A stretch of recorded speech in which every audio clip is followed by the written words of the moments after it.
Welcome in Tuesday edition, Oxford Exxon Podcast. Chase Parham, Neal, McCready, Clark Ford Studio here with you today. We'll talk some spring football. It is starting. Playing Kiffin, 11:30-ish today. Coverage of that, rebelgrove.com, on the podcast as the week goes on. All the places where you can get your Ole Miss football coverage. Talking spring football. Was it talking ball? What is It was talking football. Yeah, and then in the there we go. spring, it was talking spring football. Would you have to do this a lot, Mobile? Would you have to spend hours on it? You didn't, did you? I elected not to. Okay. Some did. Most did. Some shows had that. I was called into the office on numerous occasions for not talking enough spring football. I've always held a very Negative. not negative. Differing.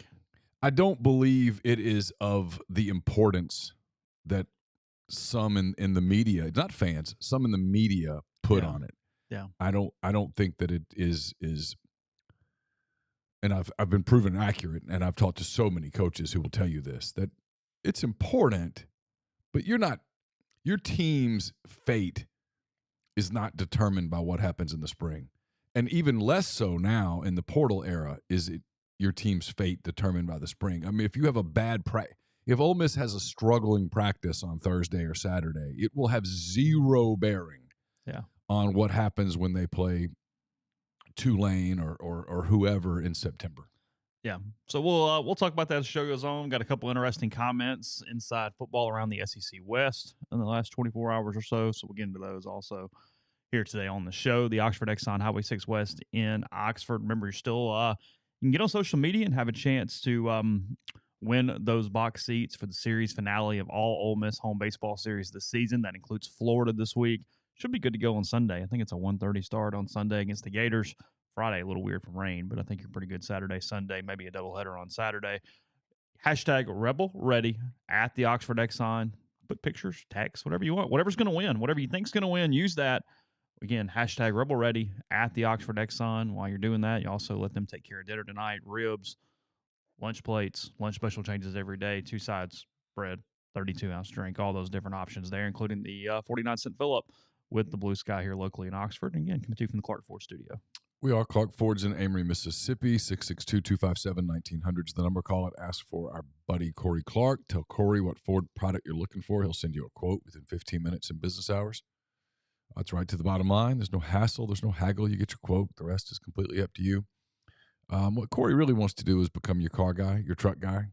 He's been doing that for me here lately because I've had an issue and trying to figure out what I should do moving forward. I've leaned on Corey pretty heavily. You will too if you begin to build that relationship with him and the people at Clark Ford. 662-257-1900. Guest will join on the myperfectfranchise.net hotline.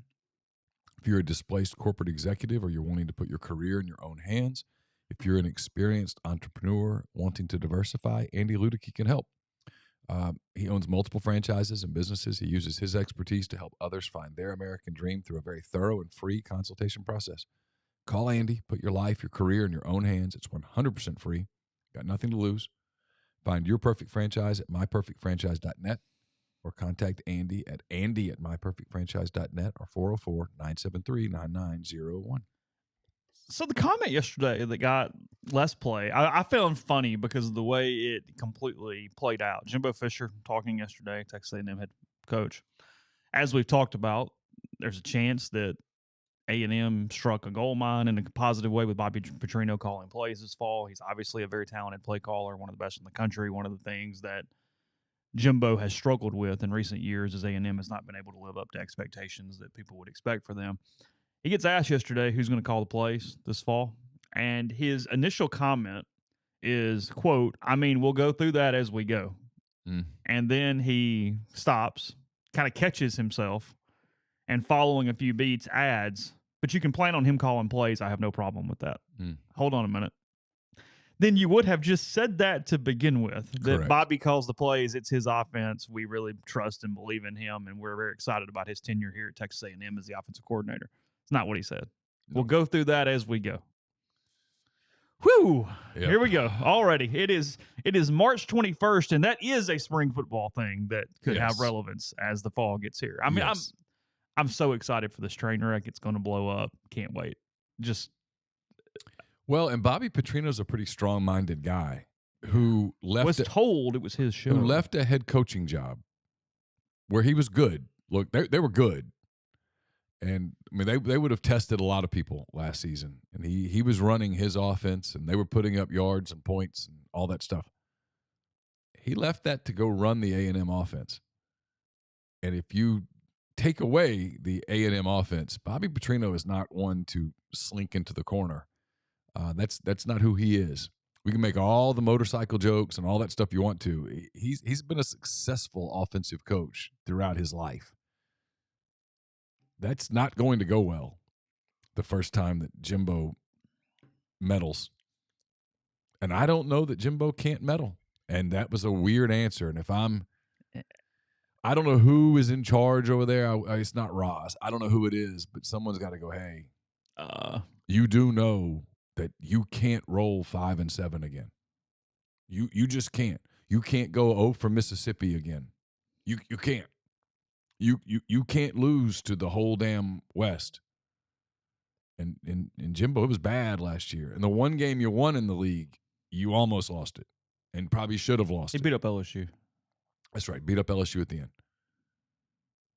Yeah, mind-boggling. But yeah, we've spent too much money on NIL, too much money on this roster, on your contract, and too much money on you to lose 7 games. So figure it out. And they're paying Petrino a lot of money. 7-5, 8-4, get him in deep crap. Yeah, they're paying him to win 9 games or more. Kyle, and maybe they do. Kyle, thank you for the super chat. Would you rather cover one school or a league? Pay is the same. I'd rather cover a league. Would you be selling any more of the Nike MPW hats? I don't know. No clue. A league, because you get to concentrate on good stories. You're not doing the minutia of the day-to-day the same way. You get to simply do the flyover guy that gets the access and the stories and the coverage and get to write things that are very interesting. Yeah, no doubt. I mean, no doubt. They want you there versus they tolerate you being there. Yeah, there is a difference. Yeah, they want you there because you're going to be more responsible also with your coverage. You're going to write a more general story as opposed to. We will talk about coverage in a minute because it's fascinating. But yeah, that's easy. Covering a league, I've done it. Was actually as long as you don't try to be, I'm the expert on all 14 teams. It's a really fun job. That's the catch, though. Yes. You don't know everything about 14 schools. You lean on beat writers. When you put together notebooks, you use their stuff and you attribute it to them. You point out that there are people who cover South Carolina, who cover Tennessee, who cover Kentucky, who cover Arkansas, who cover Texas A&M, who are experts at it in a way that you can't be. And if you're willing to do that, and the good ones are, it's a fun job.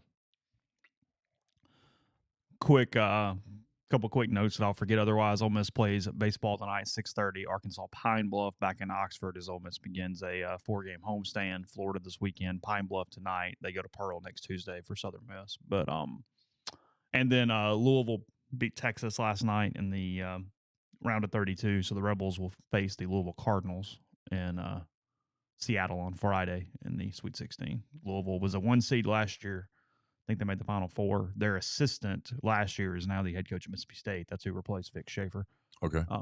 So that's your Louisville Cardinals rundown. They hammered Texas last night in the round of 32. Tennessee also beat Toledo to advance to the Sweet 16 in the women's basketball tournament. LSU made it too, right? They beat Michigan, yes, to get to the Sweet 16. That was in Baton Rouge. Oh, okay. Because they play the home games. First rounds at home. First and second rounds, right? For top seeds are at home. Again, that's not really a podcast topic. I have issues with that in some ways, but I understand it in some ways too. I actually read a really interesting story on that because I was kind of curious why the other day. My guess is financially it just makes sense. It's trying to get crowds. Right. It's because they were not filling up the neutral site arenas. The problem it has is, look, I mean, this year is the one year. I don't know. Again, here we go. This is the one year where it has happened because Miami beat Indiana last night. So a 9 seed beat a 1, 2 1 seeds lost. Again, that had not happened since 2009 prior to Ole Miss and Miami. But that's what also has happened is because they're playing on home floors, you were getting no upsets. Right. It was hurting parity even more than typically what women's basketball is. So it has a weird counter effect than what they were trying to accomplish at the same time. There's no great answer there, but that's why, and that's some of the issue with it at the same time. Weird stat that probably has never happened before. Miami has knocked off Indiana in the same round in the men's and women's tournaments at the same time. Yeah, that's pretty bizarre. That's very bizarre. Yeah. That's a little strange. Anyway, I have no idea about matchups. I can't tell you. I don't know. You can't break it down? I know Louisville plays a similar game to Ole Miss. They're a little more defense-oriented. They have more speed. Stanford was oddly a good matchup for Ole Miss because they didn't have a lot of athleticism in spots. All right, so we'll get into Ole Miss later, but this Nick Saban thing from last night. Mm-hmm. So if you remember when Brandon Miller was involved, to whatever capacity Brandon Miller was involved in the murder in Tuscaloosa. When the story came out after the court hearing. That is correct, yes. Right. Nate Oates, on the day that he had a horrific PR day, he gave a really bad set of quotes and then came back and tried to amend his quotes and gave really bad quotes again when he tried to amend them all on the same day. His quote was, opening quotes, "We knew about that, can't control everything. Anybody does outside of practice. Nobody knew what was going to happen. College kids are out. Brandon hasn't been in any type of trouble, nor is he in any type of trouble in this case. Wrong spot, wrong time." Nate Oates, coached Alabama basketball. One quick aside that I do think is interesting here as I get to the next part of this that happened yesterday is that day Saban kind of did the weird NIL thing. It looked like Oates disagreed with him on stage. Do you remember this? When Saban gave that quote to that set of boosters or wherever they were in Birmingham. Oh, yeah. And he talked about they didn't pay players, and Oates kind of openly mocked it on stage. Does that have any relevance? I don't know, but I do think that's at least relevant as we go through the conversation here. So, Alabama football. Freshman defensive back Tony Mitchell gets in trouble. To say the least. He was driving 141 miles an hour as he evaded police and had 8 ounces, I believe, of marijuana in his possession at the time. Which, I mean, I have never evaded police with marijuana, but have you ever evaded police? Okay, fair enough. All right. I guess it didn't need the extra disclaimer. I mean, have you ever evaded them or without? had 8 ounces of marijuana on my person? But either way, okay. At no point when you're doing 141 miles an hour did you think, hey, we probably should chunk the weed out the window? I mean, I'm just saying, at some point, just in case, should we get rid of the weed? I mean, I get it's a lot of weed. I get you're giving up 8 ounces, but I don't know how much weed is much weed, to be honest. My point is, half a pound is not. I see. Yeah, it's 8 ounces of a substance. I mean, it's a lot. You're exposing my lack of knowledge of how weed works. Well, I'm not talking about weed. I'm just saying 8 ounces is apparently a lot of weed. Yeah, Grind says damn 8 ounces, so we'll take his word for it. I don't know. I mean, yes, G says maybe it was really good weed, but nonetheless, is that not? I mean, at some point, are we not throwing it out the window? I guess at that point they would see you dispose of it, correct? If you're going 141 miles an hour, you didn't get away enough at some point to just drop it. And if you're getting caught with it anyway, what difference if you dispose of it? I guess that's maybe they only find 3 ounces instead of 8. It might scatter when it hits the ground. I mean, I've never thrown weed out a window, but I'm just guessing. You could say that's not my weed. Prove it. Prove it. Fingerprints. I'm just talking about. I mean, I just feel like I'm on to something here. I don't know. I'm.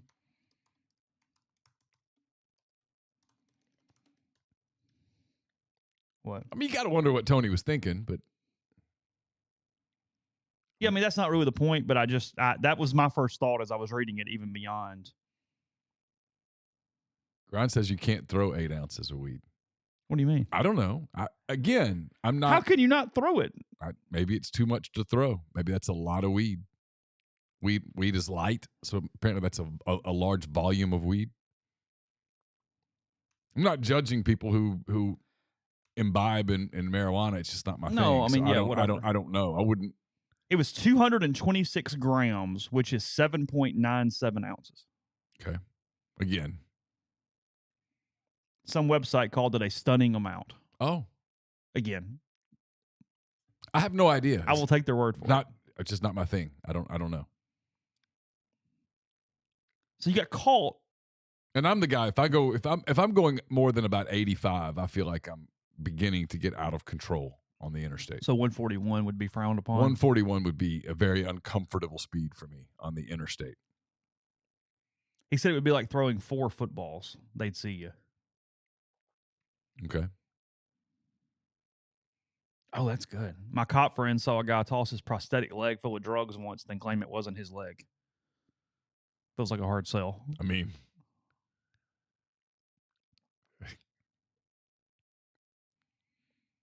well, I mean, look, I've told the story in the podcast. That time that I was just in the car when somebody I was in the car with shot at the decoy deer and the game warden called us. There for a split second where he like hit the gas and I was like, what are we doing? yeah. Just stop. No, stop. Yeah, no. That is not how this is about to go on this evening. Just quit right here. Whatever it is, it is. We're guilty.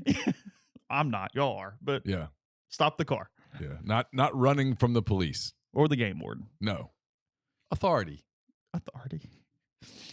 So anyway. You'll parse the details later. Yeah. Right. Nick Saban asked about this yesterday, about Tony Mitchell. Yes. Was he asked about it or did he bring it up on his own? I don't know. Either way. Yeah. It says Nick Saban met with media following the first spring practice of 2023. Quote, everybody's got an opportunity to make choices and decisions. There's no such thing as being at the wrong place at the wrong time. Oh. You have to be responsible about who you're with, who you're around, and what you do, and who you associate yourself with, along with the situations you put yourself in. It is what it is, but there's cause and effect when you make choices and decisions that put you in bad situations. He's not wrong. He's not wrong. Was Nick alluding to anything? It's difficult for me to believe that was an accidental use of words. My guess. So is he pissed off at how Alabama's handled the Brandon Miller thing, or has he got some issue with Oates? Probably both. I mean, Alabama has allowed the Miller thing to, at least as a parent, I'm asking questions, right? Like, what's going on the strip? What's happening? Like, you read the account. I don't know if you read it in the Tuscaloosa Patch. People have made fun of it. I thought it was a very well-reported article. The atmosphere that is described in that is one of borderline lawlessness on the strip on that particular night. Like, stuff was just going wild everywhere. And maybe that's that way everywhere. As someone who is a parent of a child who's beginning the college selection process, I can tell you that it painted a very negative picture of the University of Alabama for me. Something that would have to be overcome. And so you wonder if Nick Saban, in this new recruiting world, where he's already battling, hey, you're old, and he's already battling, hey, everyone else is buying us Dodge Chargers now too. You wonder if that's another hurdle he's having to jump over, and he's pissed about it. And I'm sure that Alabama being the 1 seed in basketball is of no consequence to Nick Saban. He doesn't care.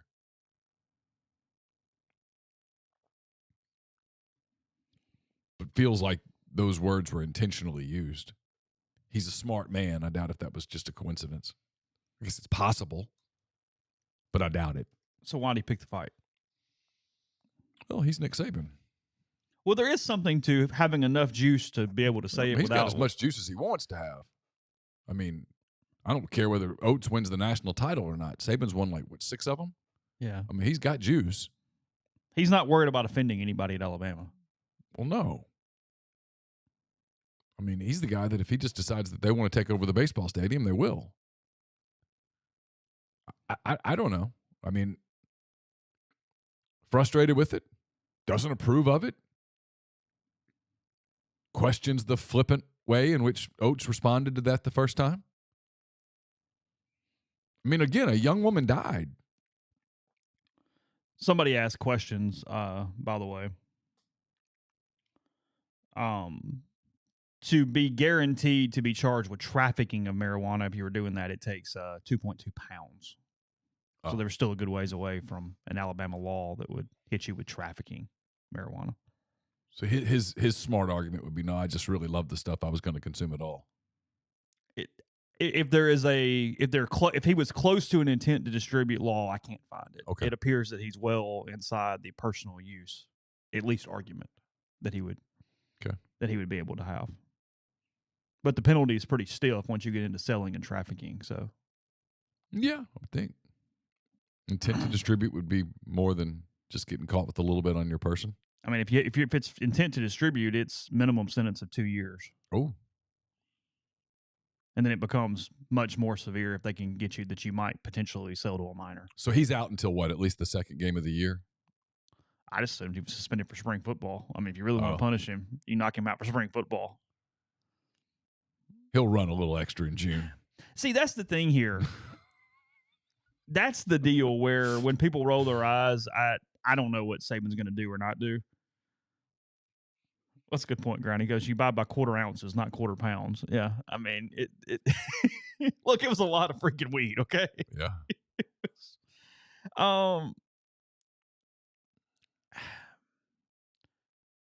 I don't think Nick Saban's quote would have been any different if it was Tony Mitchell or Bryce Young. The quote's the same either way. His frustration, pissed off. Because, look, Nick's punishments over time have been stupid, just like almost any college coach has been stupid with their better players and actually taking them out of games. Nobody gets repercussions probably to the level that they require, that they should for the penalties. But Nick does get really frustrated and pissed off with stupidity. Yeah.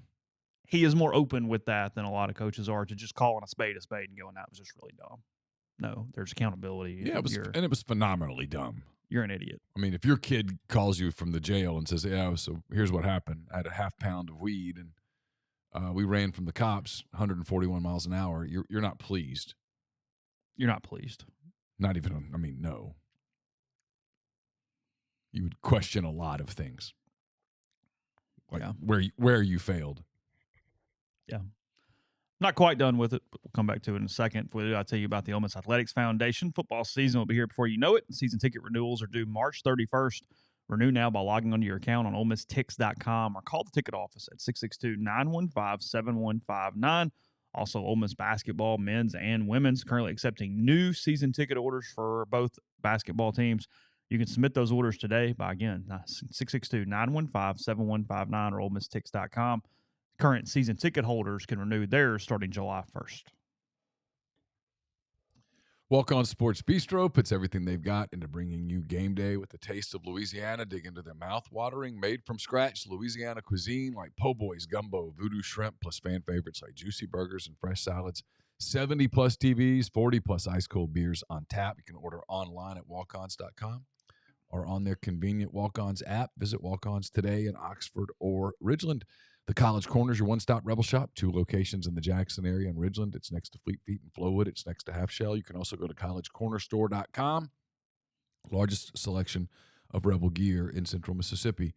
Brought to you by Comer Heating and Air, Southern Air Conditioning and Heating. Different names, same great products and services. If you live in Oxford, Tupelo, Batesville, or the surrounding area, call Comer 662-801-1777. If you live in Hernando, Memphis, or that area, call the people at Southern 662-429-4429. A-Stock Auctions is a Nashville-based online auction company with the mission to provide customers the power to name their price. All items at A-Stock start at just $1. Every item starts at just $1. Shop now at astock.bid or download their app. Name your price on thousands of items from big-name retailers. A-Stock Auctions has multiple locations around Nashville that offer local pickups, so don't miss out. Excuse me. If you want it, bid it, win it. We're also brought to you by Solutions RX. I've told you about prescription support. They also have a lot of supplements, vitamins, things of that nature to help you stay healthy, help you stay feeling good here as the winter turns to spring. And we get ready. Take care of you. One trip to the pharmacy, one delivery, everything you need when you need it with G&